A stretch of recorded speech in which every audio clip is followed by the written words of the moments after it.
آپ لوگوں کو تو میں نے تکلیف دی ہے اس لیے کہ جموں کشمیر میں ایک قسم کا تنازع کھڑا ہو گیا ہے. کسی آفیسر نے اسٹیٹمنٹ دیا ہے کہ 25 لاکھ ووٹر جو ہے وہ جموں کشمیر لداخ کا انہیں ذکر نہیں کیا ہے لیکن جموں کشمیر کا کیا ہے کہ اس میں ان لوگوں کا جو ہے ووٹوں کا اضافہ ہو جائے گا. اب یہ بیان جتنا غلط ہے اتنا ہی غیر ذمہ وارانہ. اور میں قانون پڑھ کے آپ کو جو اس سے تعلق رکھنے والے ایکٹس ہیں، رولز ہیں، ان کے حوالے سے بتاؤں گا کہ یہ غلط کیوں ہے. اور خطرناک اس لیے ہے کہ جموں کشمیر ویسے بھی یہ کوئی آج کی بات نہیں ہے. کئی دہائیوں سے جموں کشمیر ایک متنازع مسئلہ بن کے رہا. ہندوستان اور پاکستان کے بیچ میں جنگیں ہوئی، بہت سے لوگ اس میں مارے گئے، بے گناہ بھی مارے گئے، ملیٹنسی بھی ہوئی. اور پھر پارلیمنٹ نے یک طرفہ طور پر دفعہ 370 اور 35A کو کالعدم قرار دیا. وہ مسئلہ سپریم کورٹ میں پینڈنگ ہے اور اس میں نے بھی ایک شریک ہوں. جب بحث ہوگی تو اس پہ بات کریں گے. لیکن آج جو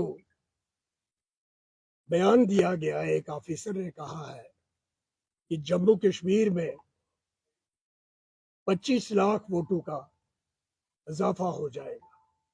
یعنی ایک ایسا پیغام دیا گیا کہ اس 25 لاکھ سے کے توازن سے جو ان کی نظر میں ان کے کہنے کے مطابق ہوں گے، جموں کشمیر کی سیاست میں ایک متنازع قسم کا، نہ صرف متنازع بلکہ تنازع پھیلانے والا ایک پیغام انہوں نے لوگوں کو دیا ہے. مجھے معلوم نہیں ہے کہ انہوں نے یہ بیان اپنی بے خبری میں یا لا علمی میں دیا ہے یا کسی کے کہنے پہ دیا ہے. اگر انہوں نے لا علمی کے بنیاد پر یہ بیان دیا ہے تو قابل معافی ہے، کیونکہ کسی سے بھی غلطی ہو سکتی ہے.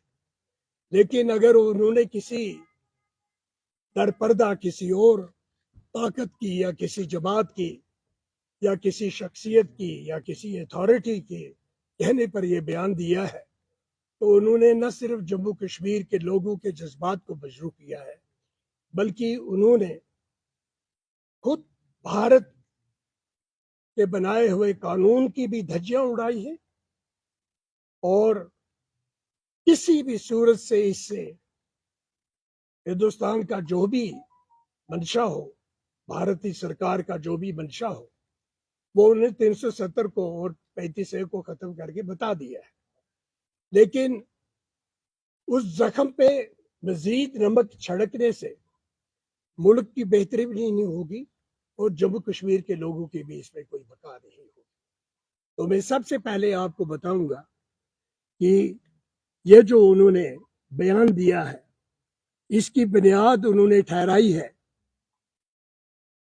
SRO 167 dated 18th of May 2020. یعنی آرٹیکل 370 اور 3500 کو ختم کرنے کے بعد یہ SRO چاہتے ہیں، یہ قانون ہے. In exercise of powers conferred by Article 309 of Constitution of India. Article 309 آپ سب پڑھے لکھے لوگ ہیں، آپ جا کے دیکھ سکتے ہیں، موبائل پہ بھی دیکھ سکتے ہیں. کانسٹیٹیوشن آف انڈیا کا جو ہے اس کا تعلق